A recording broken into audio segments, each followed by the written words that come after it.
For more on the increasing violence in Iraq, we're speaking now with Mark Perry. He is a military analyst and the author of 8 books on the military, intelligence, and foreign affairs, including Talking to Terrorists, Why America Must Engage with Its Enemies. And let's talk about 2 key words there, talking and engage. It seems like U.S. Secretary of State John Kerry pushing the Iraqi Prime Minister to do a little bit of both, be more inclusive. What's the likelihood of that actually happening?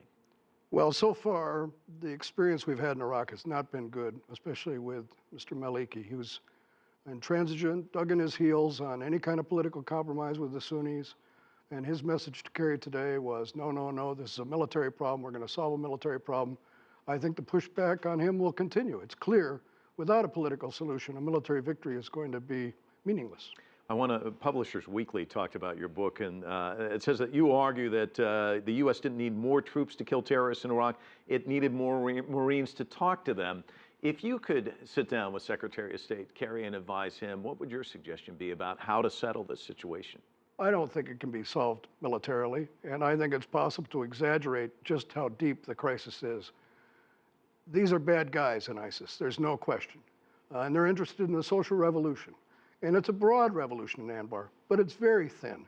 They can be defeated, they should be defeated, but it should be done by the Iraqis, not by us. So all of this claim that we could intervene, just not going to happen. There's no appetite in our military for doing that. You mentioned exaggeration. Secretary Kerry at the NATO summit said, we need to remember that ISIL is a terrorist army that threatens not only Iraq, but threatens every country in the region which is opposed to it, and Europe and the United States. Is that a bit of an overstatement? I think so. Yeah. ISIL doesn't threaten Tunisia, doesn't threaten Morocco, certainly doesn't even threaten Iran. The Iranians are very calm about this kind of on the sidelines of talks with the United States of what they're going to do. They're basically saying, don't worry, we got this. No one wants a sectarian conflict. No one wants a bloodbath. But I think that the problem in Iraq can be solved if there's a political will to do it. And that should be the focus of what Secretary Kerry is saying in Baghdad. What about this concern of a broader regional conflict? Syria getting involved, Iran involved, Turkey's concern that it may spill over into Turkey. What's the likelihood of that? No one here wants a sectarian conflict. No one wants Sunnis versus Shias in the Middle East, and Iran doesn't want that. The word from the Pentagon is, it's not our fault, it's not our fight, and we can't fix this. And I think that the leaders of the region need to sit down and be very clear that a Sunni-Shia face-off is the last thing they need.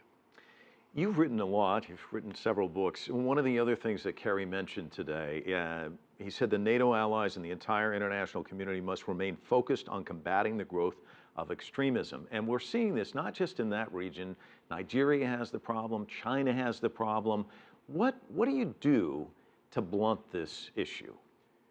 One of the things that we haven't done in America is to differentiate between political Islamists who are moderates and those who are fanatics. I think the key to the Middle East and the key to stability and economic growth there is to really empower moderate Islamists.